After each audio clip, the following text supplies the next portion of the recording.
बिहारपुर गांव में नटवर नामक एक गरीब मजदूर अपनी पत्नी धनिया के साथ रहता था। जहां उसे सारे गांव का चक्कर लगाने के बाद भी मजदूरी का काम नहीं मिल पाता था। गांव के लोग उसे कोई ना कोई बहाना बनाकर टाल देते थे। अरे ललन भैया, देखिए आपकी झोपड़ी तो बहुत टूट गई है। इसकी जगह पक्का मकान क्यों नहीं बनवा लेते? आप कहिए तो कल से ही हाथ लगा दूं। अभी मैं खाली ही बैठा हूँ। नहीं नटवर भाई, अभी मुझे पक्के घर की कोई जरूरत नहीं है।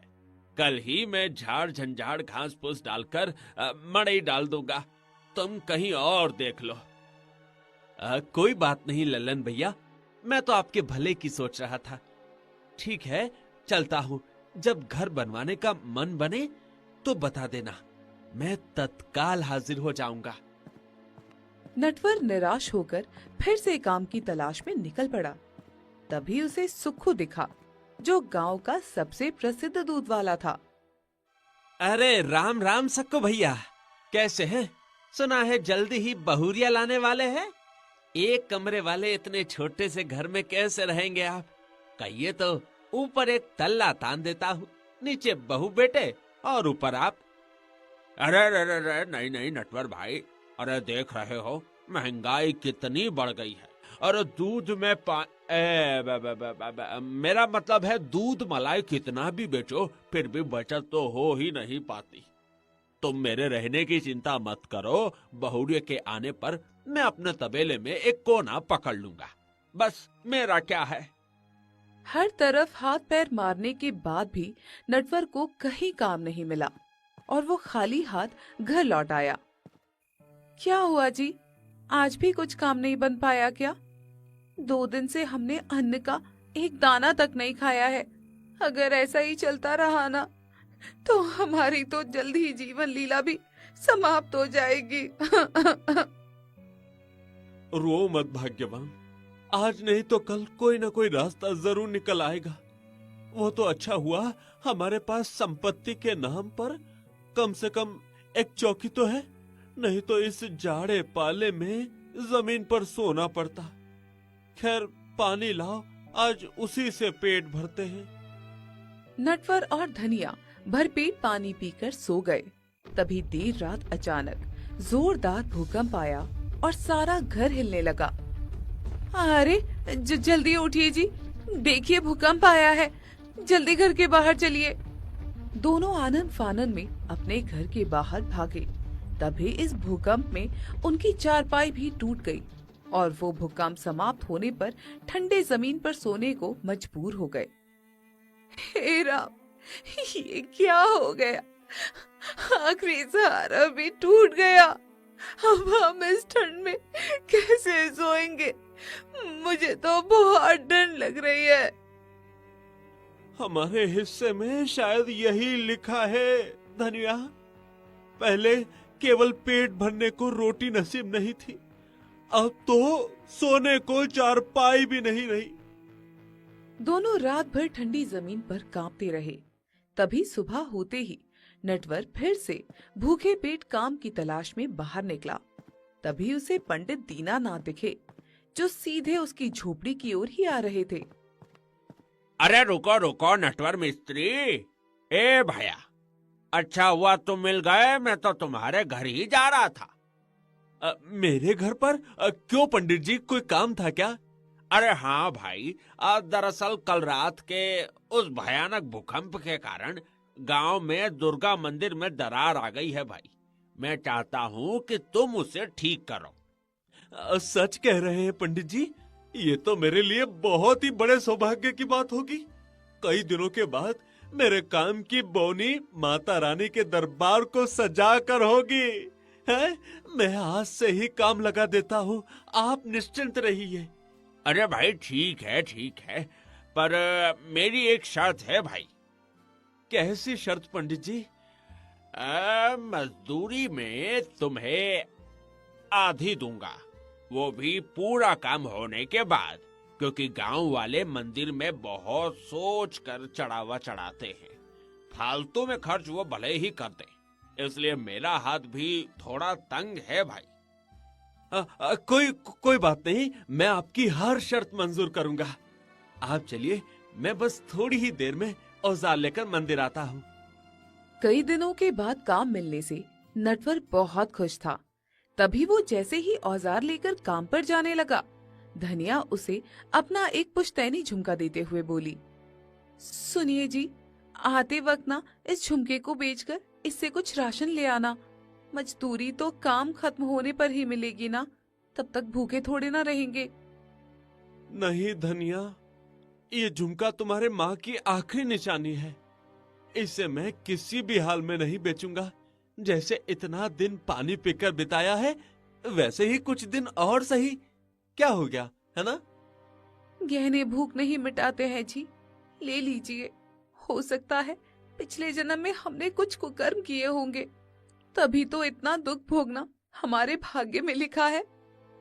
पत्नी के समझाने पर नटवर बेमन से उसका झुमका लेकर अपनी धोती में बांध लेता है और औजार उठाकर मंदिर की तरफ बढ़ जाता है, जहाँ पंडित दीनानाथ उसका बेसब्री से इंतजार कर रहे थे। अरे जल्दी चलो नटवर, हैं? अरे देखो वहाँ ऊपर देखो, सारे खंभों में दरार आ गई है। पहले बांस बल्ले लगाकर उसे ठीक करो, फिर सारे काम करना। तब तक मैं खाना खाकर आता हूँ। पंडित जी के जाने के बाद नटवर ने बांस बल्ली लगाकर पूरे उत्साह के साथ मंदिर निर्माण में जुट गया। तभी अचानक उसका पैर फिसल जाता है और वो माँ दुर्गा की मूर्ति सहित धड़ाम से जमीन पर जा गिरता है, जिसमें धनिया के झुमके छटक कर गहरे गड्ढे में जा गिरते हैं। माँ, माफ करना, मुझसे अनजाने में ये गलती हो गई। मैं अभी आपको वापस सही जगह पर स्थापित कर देता हूँ। पंडित दीनानाथ के डर से नटवर ने जल्दी से माता दुर्गा की मूर्ति सही स्थान पर रख दी। तभी उसकी नजर नीचे पड़ती है, जहाँ दुर्गा माता के झुमके, जो देखने में धनिया के झुमके के जैसे ही थे, वो पड़े थे। उसे देखकर नटवर चैन की सांस लेता है। हाँ, माता रानी का लाख लाख शुक्र है कि धनिया के झुमके सही सलामत है, टूटे नहीं। नहीं तो मैं उसे शाम को क्या मुंह दिखाता। तभी शाम को काम समाप्त होने के बाद नटवर लालू सुनार के पास गया और उसे अपना झुमका दिखाया, जिसे देख लालू के आंख फटे के फटे रह गए। कितना सुंदर झुमका है, गजब की कारीगरी है। इतना बढ़िया झुमका कहाँ से लाए हो नटवर, हैं? ये मेरी धनिया का झुमका है लालू भाई, जरूरत पड़ी है इसलिए बेचना है। वैसे कितने में बिकेगा ये? पूरे 20,000 में। हाँ भाई, 20,000 में बिक जाएगा। अरे वाह, इससे तो हमारे 2 महीने के खाने पीने का इंतजाम हो जाएगा। ठीक है लालू भाई, मुझे तुम्हारा सौदा मंजूर है। सुनार ने तुरंत नटवर को 20,000 रुपए दे दिए, जिससे ढेर सारा राशन और कुछ मिठाई लेकर नटवर घर लौटा। कई दिनों बाद दोनों पति पत्नी ने भरपेट भोजन किया था। आहा, किसी ने सच ही कहा है जी, खाने का असली स्वाद वही महसूस कर सकता है जो कई दिनों से भूखा हो। रईसजादे जिस खाने को फेंक देते हैं, आज वही खाना हमें किसी अमृत से कम नहीं लग रहा। तभी अगले दिन जब नटवर फिर से काम पर जाने लगा, तो उसने देखा कि मंदिर के बाहर पंडित दीनानाथ गांव वालों को इकट्ठा करके जोर जोर से बोल रहे थे। वो चुपके से उनकी बातों को सुनने लगा। अरे देखो गांव वालों, अरे देखो तो सही, उस दुष्ट नटवर की तुच्छ हरकत तो देखो, हैं? कल मैं खाना खाने क्या गया, इसने तो माता दुर्गा के सोने के झुमके ही गायब कर दिए। बोलो, हैं? माना नटवर गरीब है पंडित जी, लेकिन चोर नहीं है वो ऐसा नहीं कर सकता। अरे नहीं नहीं नहीं, ये काम नटवर ने ही किया है। कल दिन भर वही यहाँ अकेला काम कर रहा था। मैंने भी उसे ईमानदार समझकर ही मंदिर का काम सौंपा था, लेकिन वो तो एक नंबर का धोखेबाज निकला। भगवान को भी नहीं छोड़ा उसने। सारे गांव वालों को नटवर की ईमानदारी पर पूरा विश्वास था तभी लालू सुनार बोला। पंडित जी सही कह रहे हैं गांव वालों, उस नटवर ने ही माता रानी के सोने के झुमके चुराए। उसका गवाह मैं खुद हूँ। कल वो एक सोने का झुमका मेरे पास लेकर आया था। ये सुन सारे गांव वाले गुस्से से आग बबूला हो उठे। अरे खड़े खड़े देख क्या रहे हो गांव वालों, चलो उस डकैत नटवर को सबक सिखाते हैं। सभी अपने अपने घर से लाठी डंडे लेकर उस दुष्ट नटवर की चमड़ी उधेड़ दो, चलो। नटवर ये सब सुनकर सन्न रह गया। उसके पैरों तले जमीन खिसक गई। तभी वो चुपके से वहां से भागकर सीधा घर पहुंचा और धनिया से घबराते हुए बोला। सुनो भाग्यवान, जल्दी करो, जल्दी सामान बांधो। अब हम इस गांव में एक पल भी नहीं रह सकते। सभी मेरे जान के दुश्मन बने पड़े हैं। जल्दी चलो। क्या हुआ जी, आप इतने घबराए हुए क्यों हैं? अरे ये सब बताने का भी वक्त नहीं है। जल्दी यहाँ से 9-2-11 हो जाओ। रास्ते में मैं तुम्हें सब बताता हूँ। तभी नटवर ने फटाफट एक बैलगाड़ी पकड़ी और धनिया को लेकर शहर की तरफ निकल गया। उसके जाने के कुछ ही देर बाद गांव वाले लाठी डंडे लेकर उसके घर पहुंचे। वहां कोई नहीं था। इससे उनका शक पक्का हो गया। आप सही कह रहे थे पंडित जी, उस नटवर ने ही माता के झुमके चुराए हैं। तभी वो हमसे मुंह चुरा कर भाग गया साला है। सभी ने सारा गांव छान मारा, लेकिन नटवर उन्हें कहीं नहीं मिला। तभी पंडित दीनानाथ अपने हाथ में गंगा जल लेकर गरजते हुए बोला। मैं पंडित दीनानाथ चतुर्वेदी माता गंगा को साक्षी मानकर यह प्रण लेता हूँ कि जब तक मैं माता दुर्गा के झुमके चुराने वाले उस चोर नटवर को नहीं खोज लेता, मैं चैन से नहीं बैठूंगा, नहीं बैठूंगा, नहीं बैठूंगा और अपनी शिखा नहीं बांधूंगा। सभी गांव वालों ने भी इस अभियान में पंडित दीनानाथ का साथ देने का वादा किया। दूसरी तरफ नटवर अपनी पत्नी धनिया के साथ शहर में एक बनिया के यहाँ काम करने लगता है, जिसका व्यवहार बहुत ही अच्छा था। ये देख दोनों पति पत्नी बहुत खुश होते हैं। आज पूरे 29 दिन हो गए हैं धनिया। माता रानी की कृपा से कल हमारे मेहनत का फल मिलने वाला है। अब बताओ, अगर मैंने उनका झुमका चुराया होता तो वो हम पर ऐसी कृपा करती क्या है? इसलिए तो कहते हैं ना जी, जो होता है अच्छे के लिए ही होता है। देखिए ना, गांव में जहां हमें काम के लाले पड़ रहे होते थे, यहाँ पर अच्छा काम और सज्जन मालिक दोनों मिल गए। तभी अगले दिन नटवर जैसे ही तनख्वाह लेने बनिया के पास दुकान के अंदर घुसा, उसकी सांसें अटक गई। वहाँ पंडित दीनानाथ बनिया के साथ बैठे बातें कर रहे थे। और सुनाइए पंडित जी, आज इतने दिनों के बाद मेरी दुकान पर कैसे आना हुआ है? बस गांव में जब से वह कांड हुआ है तब से मेरा मन नहीं लग रहा, इसलिए थोड़ा जी हल्का करने शहर आ गया। और तुम सुनाओ, तुम्हारे नए दुकान का उद्घाटन कब करना है? पंडित दीनानाथ को देखते ही नटवर की सिट्टी बिट्टी गुम हो गई और पंडित जी ने जैसे ही उसे मुड़कर देखा, उसने अपने हाथ में लिए आटे को हड़बड़ाहट में अपने मुंह पर मल लिया। अरे नटवर, अरे ये क्या हाल बना लिया है? हैं? अरे क्या कर रहे हो भाई? चेहरे पर आटा क्यों मल रहे हो? हैं? ये कौन है लाला जी? इतना घबराया हुआ क्यों है? अरे ये अपना नौकर है नटवर पंडित जी, बहुत मेहनती है। आज महीना पूरा हो गया है, इसलिए यहाँ मेरे पास तनख्वाह लेने आया है। नटवर नाम सुनते ही पंडित दीनानाथ की आंखें चमक उठी और वो तुरंत पहचान गए और गुस्से से गरजते हुए बोले। अरे ये तो वही चोर नटवर है जिसने मेरे माता का झुमका चुराया है। आप भी कैसे चोर उचक्के को अपने यहाँ काम पर रखे हुए हो लाला जी? अरे पकड़ो इसे। धनिया को साथ लेकर फिर से भाग निकला। अरे अरे आप कहाँ है लाला जी? अरे मुझे तो कुछ भी दिखाई नहीं दे रहा है। अरे वो दुष्ट नटवर फिर से मेरे आंखों में धूल झोंक भाग गया है। अब इस बार क्या हुआ जी? हाँ, आप क्यों भाग रहे हैं? देखिए, इस हड़बड़ाहट में मैं बनिया के मसाले की पोटली दुकान में रखना ही भूल गई।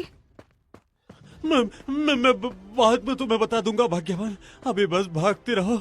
लगता है हमारी किस्मत में सिर्फ भागना ही लिखा है।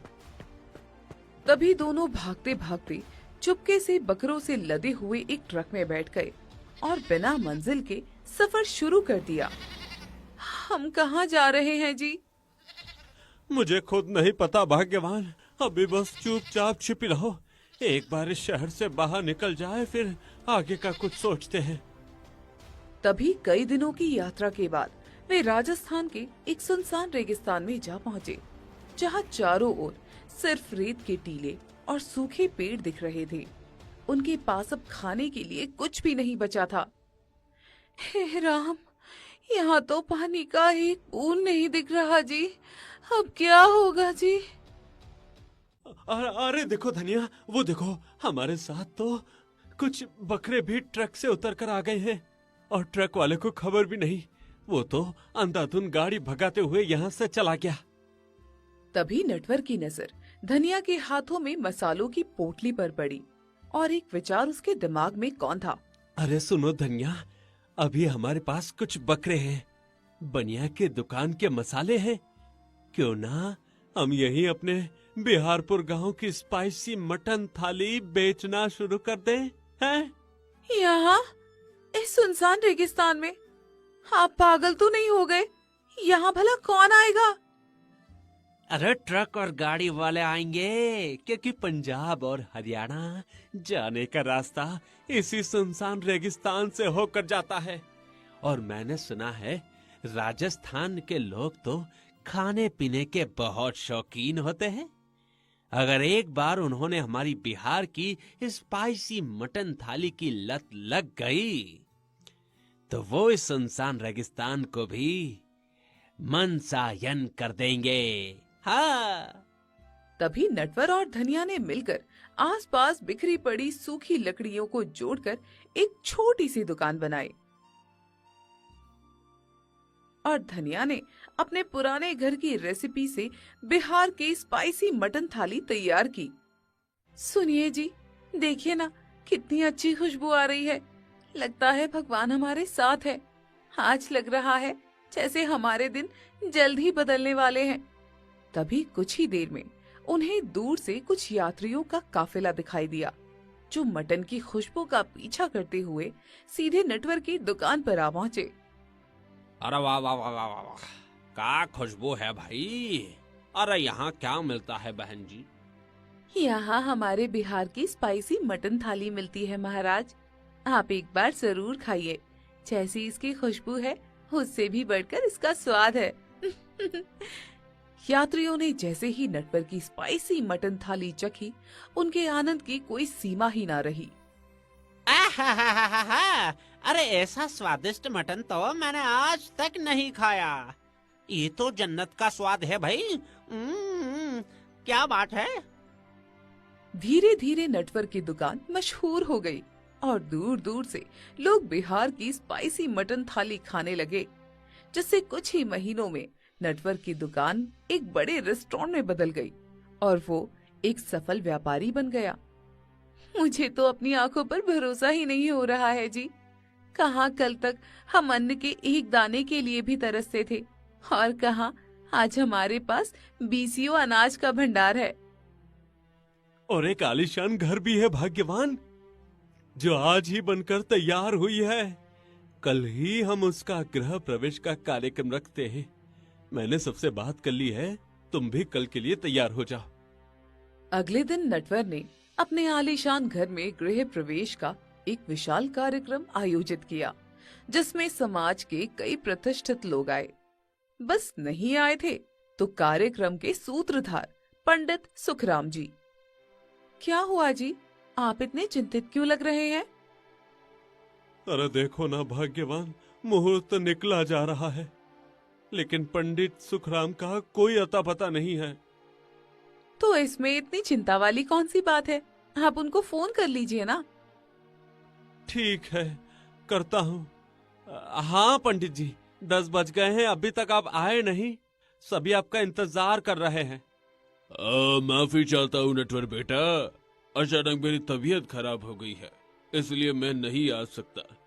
लेकिन तुम चिंता मत करो, मैं अपने स्थान पर किसी दूसरे पंडित को भेज रहा हूँ। ये मेरा सहपाठी ही है, अच्छे से तुम्हारा कार्यक्रम संपन्न करवाएगा। कोई बात नहीं पंडित जी, आपका भेजा हुआ पंडित भी ठीक रहेगा, बस उन्हें जल्दी भेजिए। तभी जब पूजा का समय हुआ तो नटवर ने देखा कि सामने पंडित दीनानाथ अपने चेले चपाटों के साथ उसके घर पर दस्तक दे रहे हैं। ये सब देख नटवर की सांसें अटक गईं। अरे जरा उधर देखो भाग्यवान, अरे कौन आ रहा है? पंडित दीनानाथ। मुझे तो पता ही नहीं था कि ये पंडित सुखराम के सहपाठी है।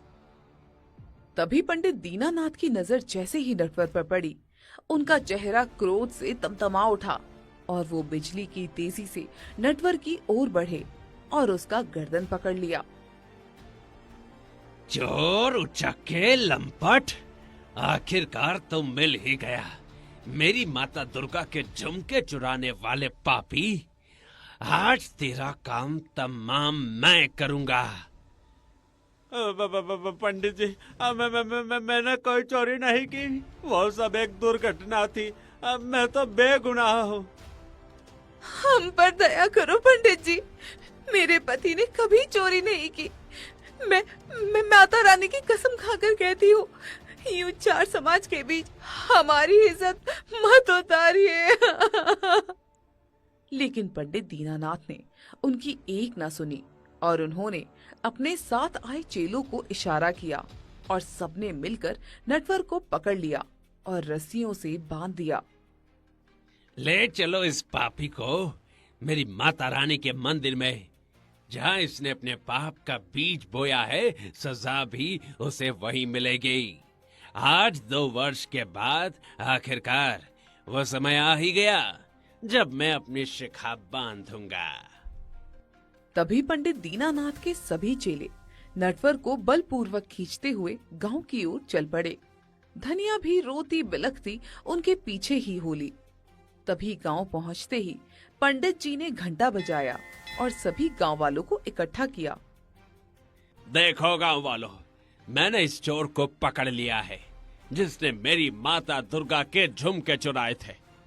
नटवर, तूने ये क्या कर डाला? हम सब तो तुम्हें बहुत ईमानदार समझते थे, लेकिन तू तो एक नंबर का भगोड़ा निकला। मैं बेगुनाह हूँ भाइयों। उस दिन मैं मरम्मत कर रहा था, तभी मेरा पैर फिसला और मैं मूर्ति पर गिर पड़ा। गिरते समय मेरी धोती में से मेरी धनिया का झुमका निकलकर कहीं गिर गया।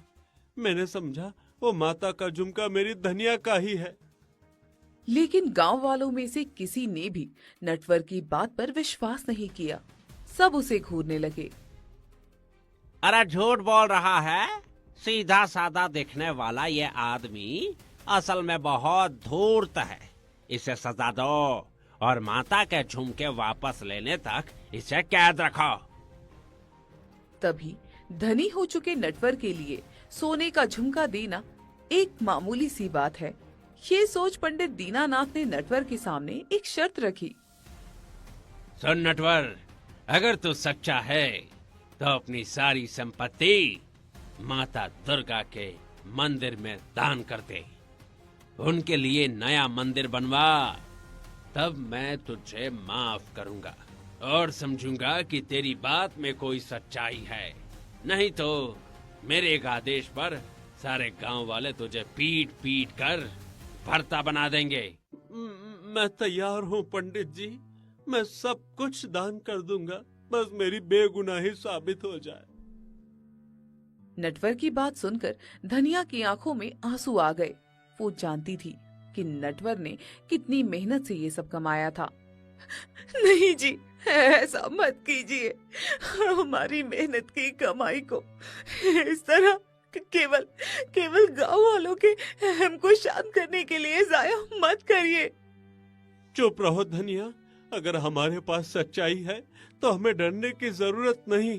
पैसा क्या है, जैसे 2 साल में इतना कमाया है वैसे ही अगला 2 साल लगाकर फिर कमा लूंगा।